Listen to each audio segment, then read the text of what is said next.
안녕하십니까. 남한 닥터정입니다. 예, 오늘은 다름이 아니라 그 교통사고권에서 얘기를 좀 나눠보려고 하는데요.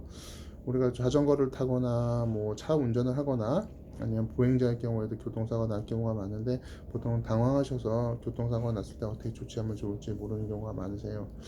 일단은 기본적으로 먼저 말씀드리면, 교통사고가 났을 땐 내가 가해자든 피해자든 원칙적으로 바로 24시간 하는 응급실에 가서 진료를 본다가 저는 가장 추천드리고 싶어요. 우리나라 같은 경우는 보통 30분 내로에 보통 작은 병원이라 해도 응급실도 운영하는 데가 많거든요. 그런 곳에서 진료를 보는 거 추천을 드립니다. 그 옛날에 이런 일이 하나 있었어요.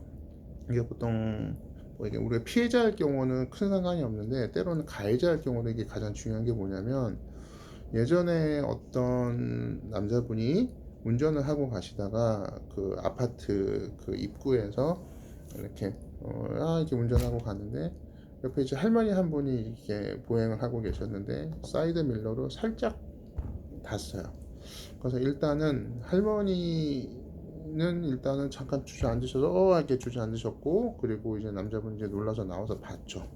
그래서 일단은 일단 할머니 괜찮으세요 했는데, 할머님은 일단 괜찮으시다고 하시고 뭐 가도 됩니다 막 해서 이제, 그래가지고 이제 남자분은 이제 할머니가 가도 된다고 하니까 이제 가서 이제 뭐 회사 출근하신 것 같아요. 그런데 문제는 뭐냐면, 여기서 가도 된다고 했을 때 가면 안 됩니다.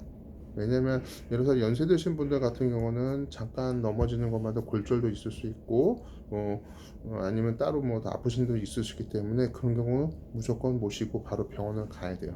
그래서 이 건이 어떻게 진행이 됐냐면, 일단 할머님도 좋은 마음으로 가라고 했고, 또 아저씨도 이제 나와서 얼굴 뵀으니까 뭐 자기 할 일은 다 했고 이렇게 생각하고 가셨는데, 이분이 사실은 다음날 뺑소니로 신고가 되셨어요. 그래서 다음날 경찰이 와서 이제 이 운전자분한테 당신 어제 이러이러한 일이 있었는데 맞냐 했더니, 일단은 남자분은 맞다고, 근데 어제 할머니가 가라 그래서 갔다라고 했는데, 사실은 이 건은 뺑소니가 맞습니다.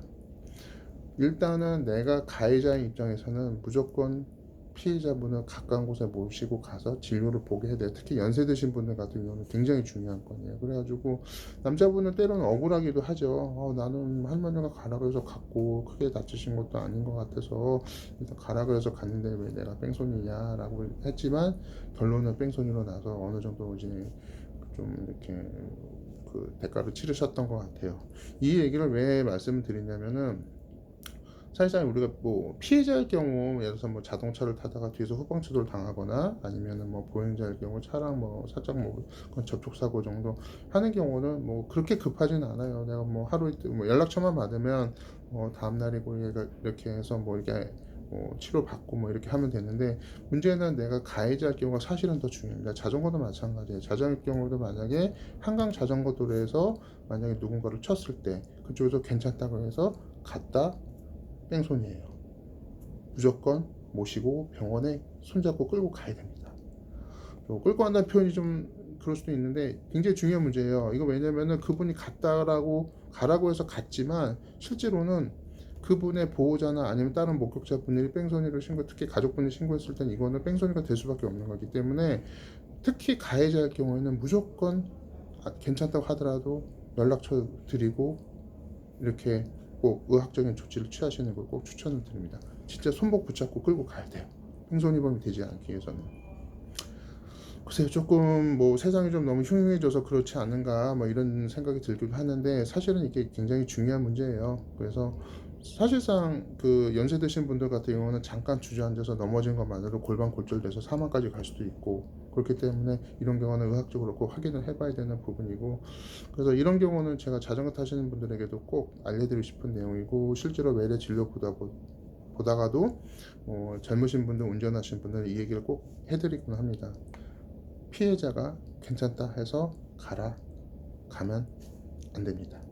꼭 모시고 병원에 가서, 안 가신다고 해도 진짜 끌고라도 가서 진료를 보게 하고, 아니면 보호자분한테 전화를 해서 이러한 일이 있어서 이분 지금 병원에 모셔야 돼, 지금 안 가신다고 하는데 어떻게 하면 좋겠느냐, 말 그대로 다 알려야 돼요. 피해자가 되지 않기 위해서는. 그리고 그게 사실은 되게 적법한 정당한 그 처리 방법 중에 하나입니다. 보통 뭐 이 자동차 사고 나거나 하면은 뭐 보통 본인 차 아니고 아버님 차 모시고 뭐 이렇게 몰고 나오거나 했을 때 이거 괜히 또 사고 난 거 뭐 들키면 혼나니까 괜히 뭐 빨리 수습하자. 제일 나쁜 방법이에요. 교통사고 났을 땐 가장 많이 알리고 주변 사람들한테 내가 사고 난 거 처리하려는 어떤 그 행위를 했다라는 걸 알리고 실제 그렇게 하는 게 가장 중요합니다.